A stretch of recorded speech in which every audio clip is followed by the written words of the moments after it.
there. This is Pussy Empowered Podcast, and I'm your host, Alyssa Aparicio. I'm equal parts Bronx bitch and mountain witch. I believe that when you untame your pussy, you access your power. As a pussy empowerment coach, I teach women how to do this with a holistic approach that incorporates mind, body, emotion, and spirit. As a sacred erotic creatrix, I surrender to new heights of embodied, expressed art and performance myself. On this podcast, I share about my approach to pussy power and interview fellow paradigm-shifting badasses about theirs. Hi. Hi, how are you? I'm so good. How are you? I'm so good too. I'm so excited to have this conversation with you. Thank you so much for taking time to just come join me here and have this chat. I'm really stoked. Thank you. Of course, you look so amazing and tropical right now. I want to be Thank you. where you are. I'm I have constantly like, channeling. yeah, go ahead.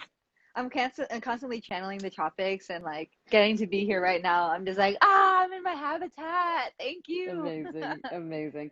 I have such a jaggedy setup right now. I left my ring light at a friend's, and so this is what we're doing. But I hope that you Yeah. can see. Yeah, you can see Yeah. me fine. We can Okay, see great. you, your glorious face. You look Great. wonderful. Thank you. Thank Thank you. Thank you you. for being here. Of course. I'm so happy to be here with you. Yes. Okay, so I just want to start by introducing you. This is Rotana. And many of you already know her because you're popping over from her page, but she is an incredible artist and activist who I so admire and in fact, the way that I came to get to know you was that I saw you, one of a mutual friend of ours, Kelly Radwanski, the photographer. She shared a video of you talking about attention, and it Mm. spoke to me so much in that moment. I was like, Mm. who is this woman? And the whole Mhm. theme of the video was like, we shame women so often for wanting attention. We shame anybody who Right. wants attention. Like, think about even our vocabulary: attention whore, like all the Totally. ways that we shame people for wanting attention. And Right. you And made, that sentence of like, you just want attention is something that I've heard so much in my life.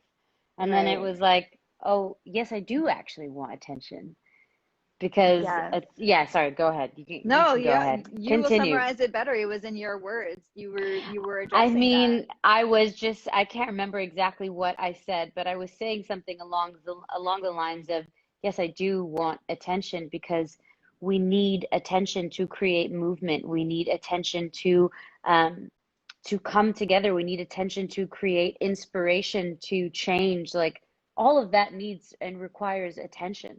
And it's been such a difficult thing to really stay grounded in the fact that what I have to offer is important and I am worthy of the attention. And it feels good. And there's nothing wrong with that. There's Mm, nothing wrong with being a leader. There's nothing wrong with knowing that you have power to influence, so long as you are using it for good. The words, it's easier to yes, say than it is to do, but that's the practice, and that's why we're here.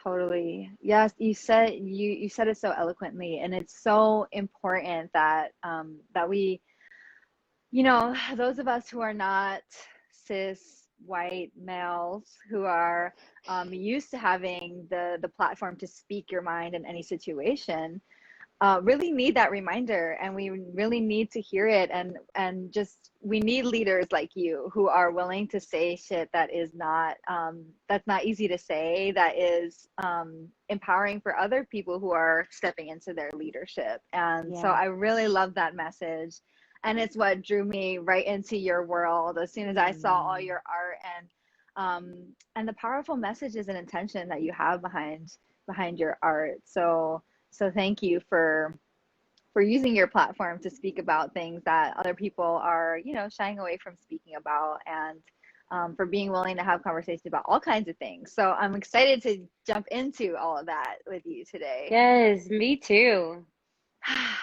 So I just want to start by like Mm. getting to hear from you.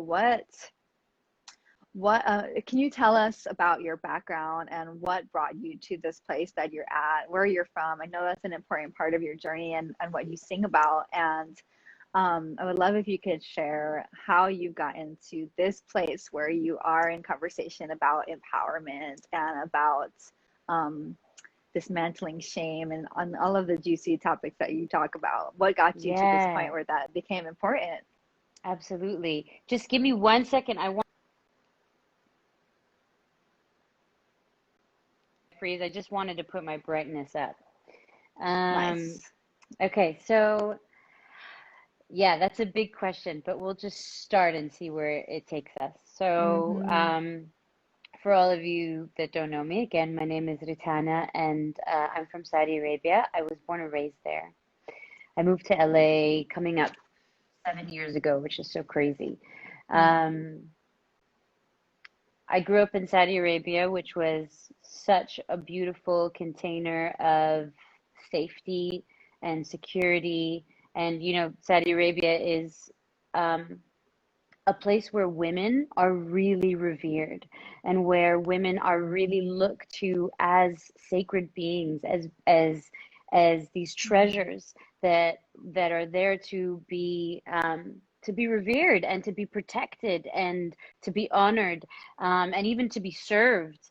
And so you have this like really gorgeous elevation of women in one sense, but then that protection goes to an extreme.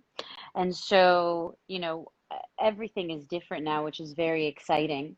Not everything, but a lot of things are different now, which is very exciting. But when I grew up, women couldn't drive, everything was segregated.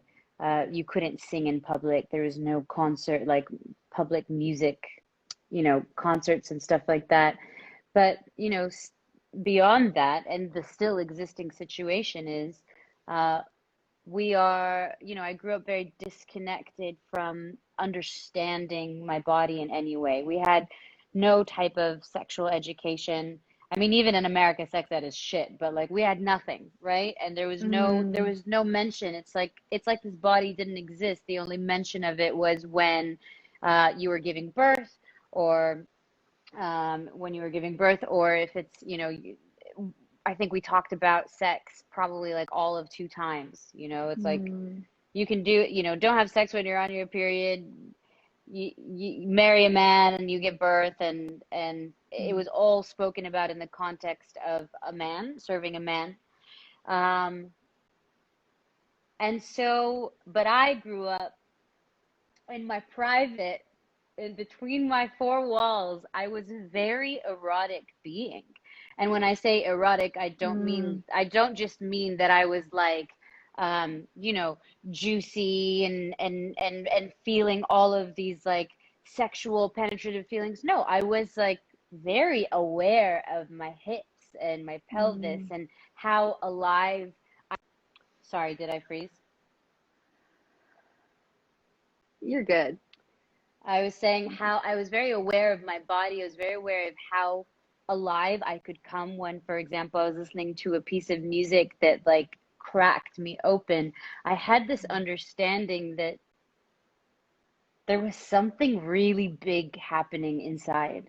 And so I practiced that privately, my whole life. Mm-hmm.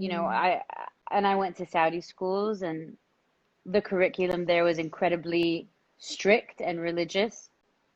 And so I grew up in that way, and I was very religious. So I had these two very opposing dualities, right? Where I was so religious and really believed in the dogma of it, because it provided me so much security and so much belonging, and there's so much beauty in it.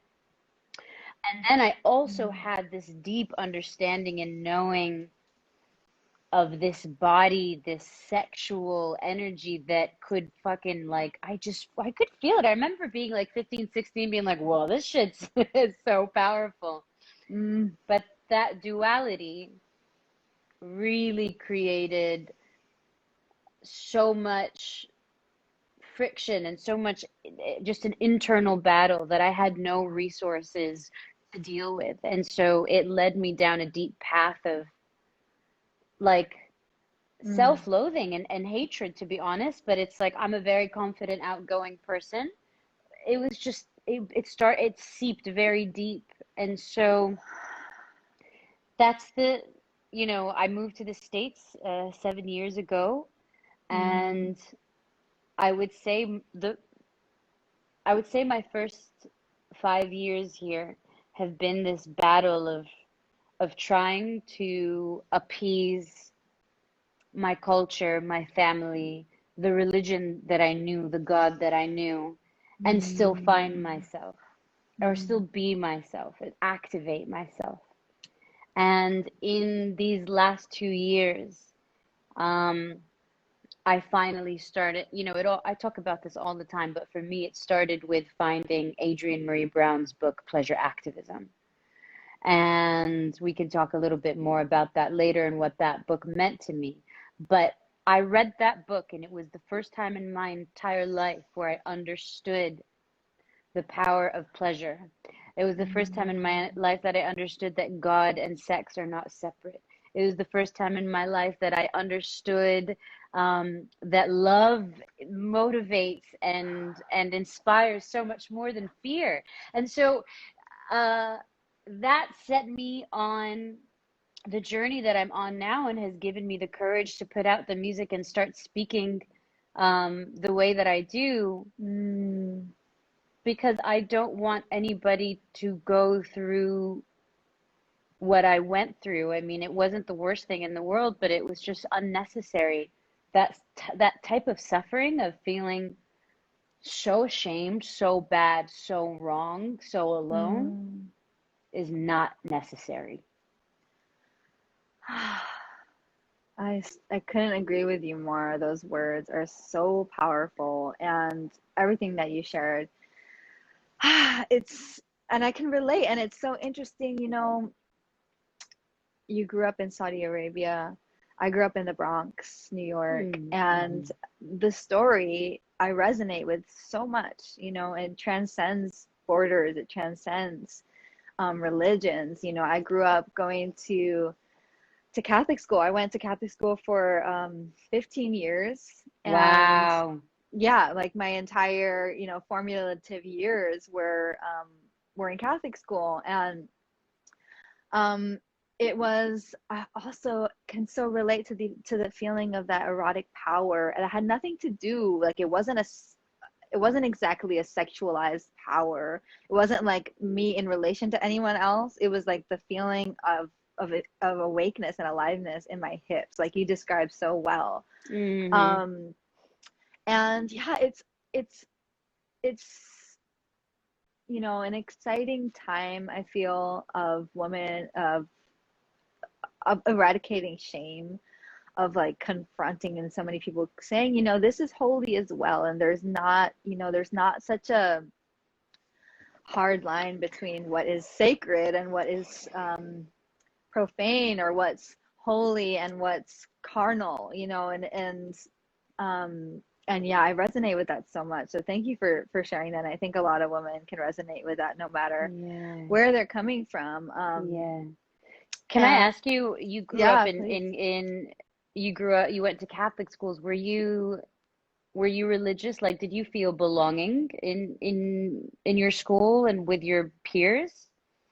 um Thank you for that question, because I love how you express so much reverence and respect for the Mm-hmm, tradition that mm-hmm, you came from. And mm-hmm, for me, there's been a lot of just kind of sheer anger towards it. mm-hmm. Um, I can't, religion Catholicism did help me in a lot of times that were really dark, when my grandmother passed and I was a teenager, and Mm, having that sense of something bigger and that sense of mm, ritual mm, for grieving, that mm, was an important time. And I don't often talk mm, about that, because I kind of mm, I've thrown everything like away, away. in a Yeah, sense.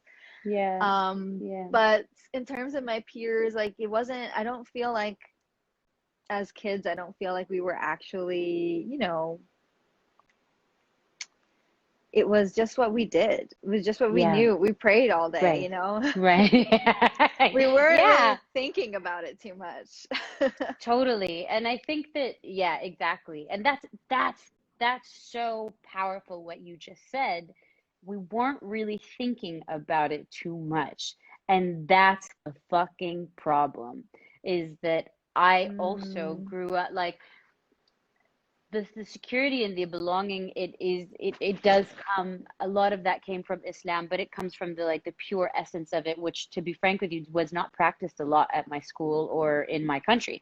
But it mm, the but we as a group of girls, like the girls that I went to school with, the way that we operated in society, you could feel that, and we practiced that. But the problem was that we were trained to not think about, we were just trained to receive and to accept and to not analyze and to not check in, which is so maddening because Islam has something called ijtihad, um, which actually means, refining through the heart, which is like you read the Quran, you read the Hadith, which is, mm, the words of the Prophet, and you do your best to learn from the teachers that are available. But it's up to you to go inwards and sit with yourself and see how that resonates with you and what the most mm, authentic expression of that lesson is in your being. And that has been eradicated. And the way that it's been eradicated is to separate us from our thinking bodies. So mm. that what you said was just so big. It's like we didn't really think about it. And that's like, I didn't really think about any of this stuff until I was like 23. And that's Mm. nuts. Right.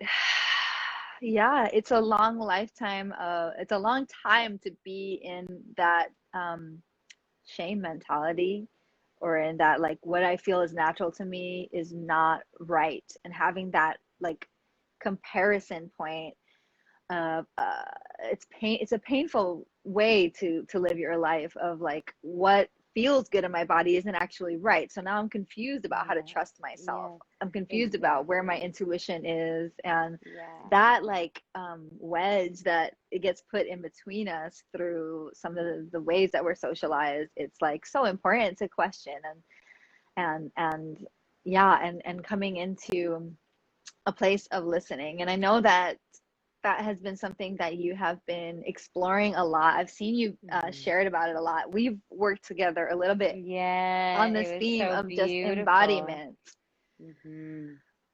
So I'm curious about like that. What role embodiment has played in your life? Like, what role has this exploration of your body, this exploration of, and it's a huge question again, but like the exploration of sexuality for yourself on your own terms, of sensuality, what has it Yeah, been? What has it meant for you to come home to your body?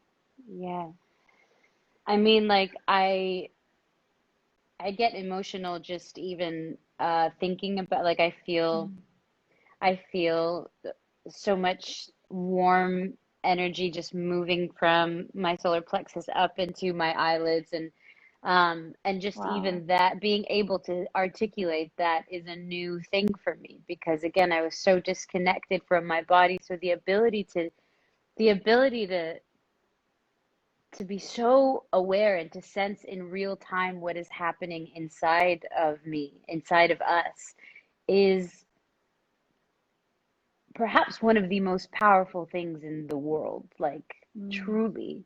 Um, because you're constantly reminded that there are these subtle energies that we can't see, that are moving with us, that are moving within us. And I believe that that's the divine. I don't think the divine is like something that's like up in the sky that we can't access. It's here in our form, and it's beyond us as well, but it's most definitely fucking in us. And so just being aware of these currents of energy in my body has made me understand that the divine is inside of me, that there is something, that the, like, not to sound cheesy, but truly that, the cosmos, we are the universe. And I'm still trying. I say that, and I just want to give a disclaimer, like, I have not fully grounded into what that means. But just the beginning of feeling your sensations in real time is a slice of that. And I mean, I would say really it was like 2 years ago that I started very intentionally exploring my sexuality and my body, and I read that book, Pleasure Activism. And then after that, I bought like a Layla Martin like a jade egg, and then I got her like a course, a very short. It's not even a course. She sends you like a video on how to use the jade egg, and there's like a little meditation practice that you do with it. This was the first time that I had ever in my entire life like knew that you could be with yourself in a way that wasn't um the goal wasn't to orgasm, Mm. which I think a lot of women, I think we live in a bubble. We live with a lot of, we live in a bubble of very awakened women, like very resourced women. But I think a lot of women are like me and it's not, and they're like, what? Like I could be with my body without the intention to orgasm? Like what do you even do? But with that first video that I did, oh my God, I released so much shame. I cried so much. I found myself apologizing to all the women in my family. And it was the first time that I said, I'm so sorry. I can't, I can't not express this. I can't not be this because it's so powerful. Like pussies are so powerful. It's nuts. And so it was like, for the first time, I felt how big that power was, and with that came an enormous sadness and grief and an enormous amount of shame. And I want to say grief again, because I think that one of the biggest things that embodiment has taught me, and really being with myself, being with my lower belly, being with my pussy, being with my this area of my body, my hips, my pelvis, it has taught me that grief is a really, really important part of this journey. And in order for us to really step into ourselves as the wild woman, the untamed woman, the, nature, which we are, I think for a lot of us, there's some grief work to do. There's some grief of disappointing your family, your culture, of not belonging to a place that you belonged for a very long time, of of certainty, security. So those are some things that it's taught me, but I am so grateful that I began the practice of embodying my sexuality, talking to my body, because it is only when you start communing with your body that you start to understand that everything that you need is available inside. um, and I forget that lesson as much as I like inhale and exhale. But without embodiment, I wouldn't even know it existed. I wouldn't even know that everything existed inside of me. I would continue with the practice that I had been on my whole life, which is looking to the external to tell me what to do next. I was constantly asking people for advice, constantly looking for validation. Um, and I still do that sometimes, but then I feel the pangs in my body of come back, come back, come back. So I hope that answers your question, some of it at least, but It does, and so much more. Jeez, it's like where to even begin with that response? So yeah. eloquently said, and I love that you bring in grief as well. I found that for me, it's a two-way grief. It's like it's not only present and with the people that I'm present with, like my mother and the woman in my family, all of my family. Something that I shared that I've been stepping into sharing more publicly is that I worked as a stripper for the last chunk of years, and I'm in the process of coming out about it. Mm. And so that is really present with me as well. It's like, how can I be who I came here to be and not upset anyone? And then the question becomes, okay, and now I'm going to upset people. So how do I deal Mm. with that? How do how Mhm. do I still continue to sit with that and be in love? And like, there are some things that become undeniable. They're too big to ignore. And that is one of those things for me that has become too big to ignore. That I just don't want to live in that quiet, in that secrecy anymore, that there's a bigger thing going on here that is like, shame. I want to be a part of Yeah. the conversation of eradicating shame. It's not, Yeah. yeah. And so That's me being so beautiful. Thank you for sharing that. I mean, I didn't know that about you. And I'm so excited to hear more. I mean, I'm not exactly your judgmental audience. I'm like, wow, that's so fascinating. Tell me more. I mean, obviously only share what you're comfortable sharing, but I'm sure it was so nuanced and layered.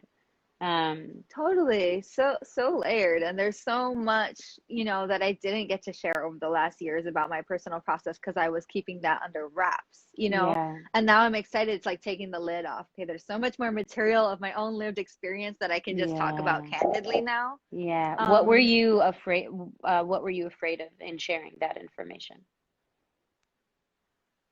you know the biggest fears were around relationships with people in my family, Mm. which is a big Yeah. one, like you Yeah. also shared. Hmm. Another, I mean, it's just, there's like there's things that lurk in the subconscious about women who are you know sex workers, or women who are Of empowered in course. their bodies. There's so much Of course. narrative around it Of that you don't course. even realize is there until you're actually the one trying to be out about something that Yeah. is not like traditionally spoken about. Yeah. So there were things like, I mean, I don't know, everything would sometimes creep in, like the government, who's watching, like, and you Yes. shared something about today, I think you shared on your Instagram something about witches, who were Yeah. actually just being women. And They it's were like, just being women. Yeah, I thought that caption was so powerful. I actually got it from the account, and the caption said, it wasn't witches that they burned, it was women. And, that was so yeah. powerful to me. Mm. Um, yeah, Yeah. And that yeah. brings me to I like started saying earlier, just it's twofold. It's people in the present, and it's also like a grief for the woman who came before me, who didn't get to be Mm, this free, who didn't get to yeah, even have the conversation that we're having now. So yeah. that's part of the grief too, and it lives inside of me in a way that I feel like deeply connected to my why. Like, why do I have to talk about Mm, this? It's like, so the future generation mm, doesn't have to deal with this unnecessary shit that we yes. are processing. Yeah, um absolutely. Yeah, yeah. yeah. And just going back to embodiment for a moment, I did I haven't spoken about this in public yet, but it's okay. I did a mushroom trip in the woods, and man, it's so hard to articulate and to put into words what happened, but just to go back to what the body can teach us, what sexual energy teaches us. I I I took these Mm, mushrooms. I was feeling so lethargic, and I was like, I always take mushrooms in a medicinal context. I'm always there to commune with myself, with nature, with God. And so I take these mushrooms and I start to feel so nauseous, so mm, lethargic, and I'm just like laying down. I'm like, no, no, I don't want this. Like, and then my body was like, okay, Ro, like you keep saying no, but just say yes. So as soon as I said mm, yes, my mm, legs automatically spread and I was just on all fours and I started breathing like a 500-pound animal. Like and like growling and these guttural sounds, like fucking shit sounds. I do not know how it came out of me, and I was purging, and I was killing, and I could feel it. I was killing the. I don't even know how to put it into words, but I could feel my ancestors, and I could feel how thick. I could feel how thick all of the, like, I could feel all of the missed opportunity, all of the, the words they didn't speak, all of I could feel it. And so I felt like with my breath, I was like killing it and slashing all of that with a knife. And so, and I started to feel death, and I felt it in between my thighs, and I felt it in my womb. And then I started to like hump the earth, and I could feel an energy coming from the core of the earth, shooting into my yoni, shooting into my womb. And I was feeling like life happening inside of me. It was like I was pregnant. And then I started to like give birth, but it was all just me and the earth and my legs spread. And I think that experience was just such a potent example of like, through sex we understand life and death and rebirth, because it all comes from there. And if you are denying your sex, then you are denying life, and you're denying the circle of life. And then where are you? Where are you? Right. You're in a system, a simulation. Right. Wow. Wow. Thank you for sharing that story so openly. Yeah. It's Plant medicine is like a whole other realm that we could talk about for ages. And also like just in that experience alone, how, and that's why I talk about untaming ourselves so much. Like, we are creatures of the earth. We are creatures. And to get to free, like, how cleansing did it feel to get to free those sounds that you didn't even know you could make, or like the movement It was that nuts. your body. Oh my God. And I didn't even tell you the coolest part. I mean, it was beyond freeing. I felt powerful. And I was with my friend, and I remember I like lifted my head up, and my friend was like, it looked like when you lifted your head up, it looked like you had 700 heads. And I lifted my head up, and I told him, I was like, don't ever let me forget, this is sex. This is what sex is. And so later on, the coolest part was right after I did that, I stood up and I said this call, which was, it's this thing we do in Arabic when you're congratulating or in celebration, and it's like Alf salat wa salam alayk ya habib Allah Muhammad, and you go, Whee!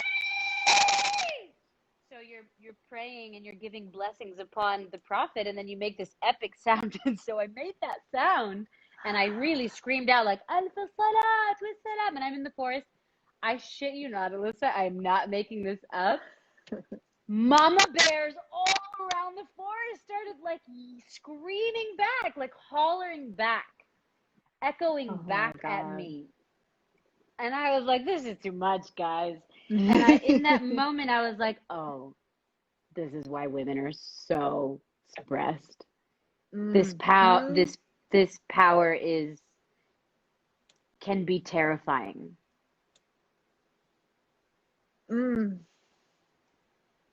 It's so cool. So cool. And I also think, like, is it terrifying because it's naturally terrifying, or because we've been so separated for so long, because the powers that be knew it was so powerful, so they intentionally separated us from it, you know? Yeah. And when I say terrifying, I mean, when you're not in relationship with it, it is terrifying. It's an alien. It's a fucking UFO landing, and you're like, no. And I mean, I was terrified of it, and the way that terror came out was through shame, through guilt, through feeling disgust, It was way easier to just be disgusted of myself than it was to embrace how powerful I was. Mm, gorgeous. Gosh, there's so much in there and so many directions we can go. But Yeah. I would love to take us in the direction of your art. Like, how has this shown up in your art? What, like, I know Sin Again just recently, you know, in the last couple of months came out and it touched me so deeply, and I've played it so often in Oh, my workshops, in my dance parties, honestly, because it is such a powerful song, and knowing you and knowing your story and hearing what you're all about makes it even that much more potent, because I know that the intention behind it. So I would love for you to share how this all of this inquiry has shown up in your work and what that has been like for you. yeah. Um, so Sin Again, we'll start with Sin Again. And, it took me again, like, it took me about 6 years to finally start writing about what I wanted to write about. And, and Sin Again is about being intimate with yourself. It's about, on the surface, it's like the lyrics are, I touch my sin again, I touch my skin again. So one could think that it's about masturbating, and it is, but it isn't just about that. It's about being with your whole body and touching yourself and reframing this vessel, this skin, from something that is sinful, that is to be ashamed of, to, oh, this is this is a technology that is like far more intelligent than anything that exists on this planet that we know of. And why on earth would that be a sin? And what kind of a fucking joke is it that God wired us for pleasure, but he didn't intend for us to step into that and to harness it? Like, and it took me 27 years to understand that. And so I really wanted to write, well, I wanted to write Sin Again because in that knowing of how powerful and beautiful this body is, I started to remember these memories of me. The first verse says, I move my hands alone along the carpet and I can't stop it. That is a visual. I hear the chants of voices in the thousands praying loud, and I touch my sin again, I touch my skin again. That is a visual of, I was about 15 or 16 years old. I was at the mosque. I was praying after, it's like these evening prayers that we do during the month of Ramadan, when we fast for basically a month from sunrise to sunset every day. And then afterwards, we go and we pray these gorgeous prayers together. And so in Islam, when we pray, we kind of do these like yogic positions, and with each position you do a different recitation. One of the positions is kind of like a child's pose, so your head is against the ground, and imagine child's pose, but your arms aren't out like this, they're kind of by your, and you're wearing like a prayer outfit, so everything is covered. And I remember I was in that position and I like brushed my thigh, and I felt these shock waves running through my entire body, and it was sexual energy, and it was no different than the energy of prayer and the divine and that which is greater than us running through me. And I didn't know how to make sense of that. And Sin Again was, me alchemizing that experience and understanding that those two feelings were one and the same, that the prayer and the erotic and this sexual energy and the erotic and prayer and God, it's all like life wanting to become more of itself. Mm. Mm. And my teacher, Alana Mehta, used that once, one of my teachers, to explain the erotic. And I love that so much. It's like, the impulse for life to become more of itself, to generate and to just like be so alive that the next thing is just like the sex of it is to become more alive, to give birth to something new and to continuously generate. And Mm. so, you know, Sin Again is a song that is about that synthesis of that which is holy with that which is erotic and sexual. And, you know, with all of, like I said, these embraces of power and sexuality don't come without a cost, unfortunately. I wish they were free. And they can be. I think they will be at a certain point. But for those of us, which is most of us, that grew up in environments um, that didn't support this or facilitate this, there's a price to be paid, or there's like work to be done. So along with that, my art, you know, the next song that I'm putting out is called Necessary Death. It sounds so dark, Mm. but it's actually such a gem. But there's the grief, because there's no sin again without the death of different relationships, even the death of who I was. Um, and so, and you know, and the last song that I put out is a song called Stuck in America. And a lot of people think that I mean it literally, and I do mean it literally, but I also just mean America as in what is America? What does America mean? And to me, growing up, you know, as that confused um, 16, 17-year-old that was starting to like really feel the power of her sexuality, but had such a hatred towards my nature, I looked to America and I thought, if I could just get there, I'd be free. Like, they're Mm. liberated over there. Women are liberated over there. There's an understanding, you know, there's an understanding that these bodies aren't bad, and I get to dance the way that I want. And then I come here, and yes, you can wear a bikini, and yes, you can shake your ass, and yes, yes, yes, yes, yes. But, not but, and the vast majority of it is done without intention and without deep feeling. And you know, Audre Lorde talks about this. If you know, for everybody that's watching, if you do anything in your life, like listen to or read her essay, Uses of the Erotic. The erotic is Yes. power. And she talks about this very thing, and she says that, you know, the whole point, the erotic cannot be, you know, she juxtaposes the erotic with the pornographic, because a lot of people are like, oh, you know, you're talking about eroticism, that means you're talking about porn. And she says no, you know, and I'm talking about like the porn that is specifically created for the male gaze. There's like all sorts of, from what I understand, like new porn now with like actual lovers. No, talking about I'm talking about like just just porn without any feeling. And she says that the erotic is cannot be pornographic, because the erotic has deep intention and deep meaning and deep feeling without it. And that the pornographic is sensation without feeling, the absence of Mm. feeling. And that's what I found here. And so Stuck in America speaks to that too, is this deep desire to not just, it's not a like, yes, like, be, if you want to wear a bikini and like, and that's how you want to exist half your life or all of your life, which is kind of what I want, but do it because why? Like, I tell me why. How does it make you feel? Does it make you feel strong?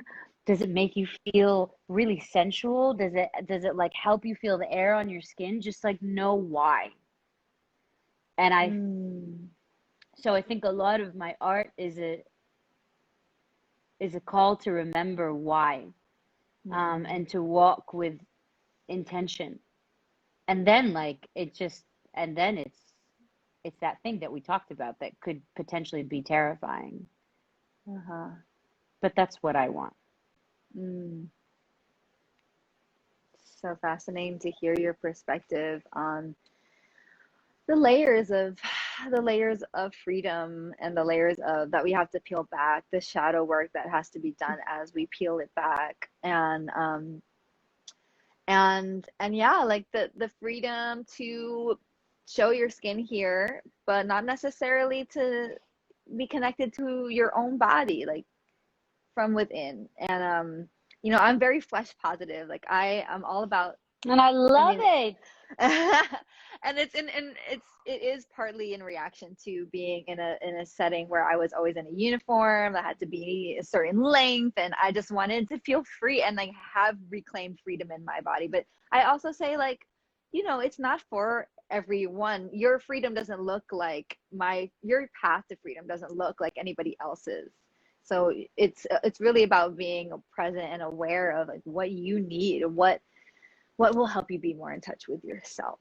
Totally, totally. And yeah, that's why And we're here just to, talking about this. yeah, I mean, and just to reflect back to you, I mean, when I see you and I watch your videos, like I can feel your joy. I can Mm, feel I can feel that there's density um underneath, there's just like there's a density to your soul, there's a density to your being. Um mm, you're not you're not appearing the way that you appear for anybody else. I can feel your joy. mm, And that's what I want. I just like when I see a woman or anybody that's identifying as a female, I just want to know that you're doing this from your joy or from your mm, power, mhm, whatever it is that's yours. Um, and I think that's a journey and it's a big load to put on everybody that's beginning this journey. So there's absolutely no shame. Like I'm still figuring out, I'm still figuring that out, you know? totally. But I It's know not like that for a, me, like in my personal life, like I just want to be half naked all the time. Like clothes feel because I like to feel I same. like I like to see my muscles. I like to see my body. It makes me feel really strong. It helps me like Mm, it helps me like if I was wearing what I usually would be wearing, which is like a bra or a tube top, my posture's better. And I'm like, oh wow, mm. look at my skin against the bed. That's gorgeous. I'm just like a much more present person because I'm continuously being like, wow, cool. Like I'm beautiful. This is awesome. So, Yes. but that might, like you said, like I love what you said, which is like your freedom doesn't look like my freedom, and that's okay. Hmm. Yeah. Yeah, I think that we could talk about this probably for like Hours. days. We have so Yeah. much to say on Yeah. this topic. Yeah, Um, totally. so, but you know what? I just have one more question before, I ask you to just share how we can find and support you. But I would just like to know what pussy power means to you. If there is a succinct kind of way to say it or not so succinct, what does pussy power mean to you? Oh my goodness. We've talked so much about it already. We've talked so much about it already, and I don't think I have like a catchphrase for it. Um, when I hear pussy power, it's like to me, it is it is the knowing, like the really grounded knowing that all of the liberation, all of the intuition, all of the power that we could possibly that we could ever want exists inside of us like that. And I know that that's not like directly speaking to our pussies, but it is like It is. it Mm-hmm. really really is. And that's what it means to me. I mean, to me, the Mm-hmm. feminine, and I'm not even like well versed. I've read a bunch, but I wouldn't say, there are some people that teach um, feminine, masculine energies extensively. But to me, and Audre Lorde says this, intuition, inner knowing, um, like the impulse and the ability to be generative, that's pussy. That is feminine. And the feminine Mm-hmm. exists within all of us. But that quality of inner knowing, and then here, let me give you more, let me multiply, let me take the seed and give you a flower, like that's pussy power. And that's just the most Mm. wonderful thing in the world. Yes. Thank you for sharing that. And I just want to remind you that you don't have to be, you don't have to have a PhD in a certain topic to your lived experience is is so much more than enough to speak to what your interpretation of pussy power is, or anything for that matter. But just Thank you, wanted to my ground that love. in. And thank Thank you. you, Thank you Habibti. for. So how can we support you? Please tell us how to find you and anything that you want to share about. You're so Let us know sweet. now so that we can go and subscribe to everything everywhere that you do. You're so sweet. I mean, just Instagram is the greatest way to support me. You can just follow me over there. In a couple of weeks, I am going to be doing an Indiegogo because I'm launching. I did like a straight to camera educational, but also comedic web series where I talk about sex ed, but like really reimagine sex ed, and we talk about things like consent and boundaries and arousal non-concordance and all these things I wish I knew as a 15-year-old girl growing up in Saudi that felt so confused and so alone. And so just, watch the page because I'll be launching that campaign. And I know it's COVID and not everyone, but a lot of us are struggling. So even just sharing the campaign with your friends is such a beautiful thing to do. And yeah, I mean, just the support comes from being together. So I just like would love to continue to share my music with everybody. And yeah, yeah. So on Spotify, on iTunes, it's Yes, Rotana. yes, Your Instagram, I am Rotana, and yes. I know I don't pronounce it. No, I don't you know do, if that. Rotana. That's Okay. great. Yeah. Just wanted to make sure. So yes, please go listen to Rotana's music and support her. Everything she's doing is done with so much intention, as you can already tell and see. And just thank you so much for being here and having this conversation with me. Thank you, This Alyssa. episode, this conversation is going to be created into an episode for my podcast, Pussy Empowered Podcast. So you can hear the whole Yay. thing there if you missed any parts of it. And yeah, thank you. You're so Thank you for welcome, doing my what love. you do. Thank you for the work that you do. I love you very much. Sending you so much love. Thank you, everybody who stayed with us and heard our conversation here today live. Mwah. Bye, sweetheart. Have a beautiful Bye evening. bye. You too. Salam. Bye.